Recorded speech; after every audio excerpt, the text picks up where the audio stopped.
Post truth society, অর্থাৎ সোসাইটিটাও main stream করে ফেলা যায় মিথ্যা কথাকে।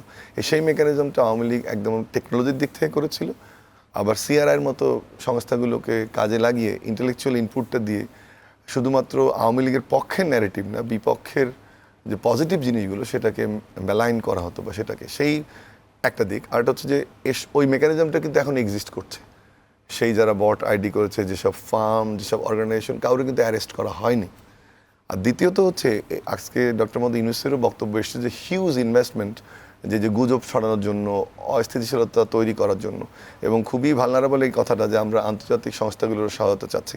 আমার যেটা একজন সমাজবিজ্ঞানের ছাত্র হিসেবে অনুরোধ থাকবে, আমরা যারা ফেসবুক ইউজ করি বা সোশ্যাল প্ল্যাটফর্মগুলো ইউজ করি, ইউনূস সাহেব যেটা বলেছেন, ভেরিফাই করা উচিত যে এই সোর্সটা কী। এই কয়দিনে ব্যারিস্টার ফুয়াদ গ্রেপ্তার হয়ে গেল, আপা ফিরছেন, অমুকে মারা গেছেন, অমুকখানে অ্যারেস্ট হয়েছেন, আগের ভিডিওগুলো পরে এডিট করে দিয়ে করা হচ্ছে। আমাদের সচেতন হতে হবে এবং মাথায় রাখতে হবে যে ফ্যাসিস্টের যারা দোসর বা তাদের যে মেকানিজম, তার সঙ্গে তাদের যে অবৈধ অর্থ, বিদেশে বসে তারা এটা করছে। আরও একটা জিনিস আমাদের জন্য চ্যালেঞ্জিং, সেটা হচ্ছে আমরা শুনতে পাচ্ছি যে বিদেশে আওয়ামী লীগের যারা নেতৃবৃন্দ তারা কমিটি ফর্ম করার চিন্তা করছেন, শ্যাডো গভর্নমেন্ট তৈরি করার চেষ্টা করছেন, এবং দেশকে আনস্টেবল কীভাবে করা যায় তার প্রচেষ্টা রয়েছে।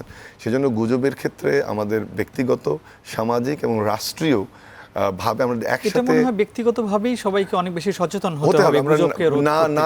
আর একটা হচ্ছে যে আমাদের যে ডাটা স্ক্রিনিং, এটা আমরা তো জানি না, আমরা যদি স্ক্রল করতে থাকি বাইরে, আপনার সাইট ব্লক, ডাটা স্ক্রিনিং, আপনার ইন্ডিকেটর থাকে, ফ্ল্যাগিং থাকে, সেটা আমাদের এখানে নাই। আমরা জাস্ট স্ক্রল করে পড়তে থাকি এবং ওটাকে বিশ্বাস করি। আরও একটা ড্যামেজিং হচ্ছে, দেখবেন যে এই ফাঁকে ব্যক্তি চরিত্র, প্রাতিষ্ঠানিক চরিত্র এবং রাজনৈতিক দলগুলোর চরিত্র নানানভাবে গুজব ছড়িয়ে কিন্তু মেলাইন করার চেষ্টা করা হচ্ছে, যেটা আরও ডেঞ্জারাস। তাতে হবে কি, সমাজে আরও ফাটল তৈরি হবে। এই জন্য আমার অনুরোধ থাকবে যারাই অনুষ্ঠান দেখছে, যে কোনো তথ্য কনজিউম করার আগে মাল্টিপল ডাটা সোর্স থেকে সেটা চেক করা, অথবা যেগুলো রিলায়েবল নিউজ পোর্টাল বা সংবাদপত্র, মিডিয়া, মেইন স্ট্রিম মিডিয়ার বাইরে কোনো কিছু বিশ্বাস না করা। সেখানে মনে হয় আমাদের মিডিয়াগুলোর একটা বড় ভূমিকা রাখা দরকার এই গুজব রোধের জন্য।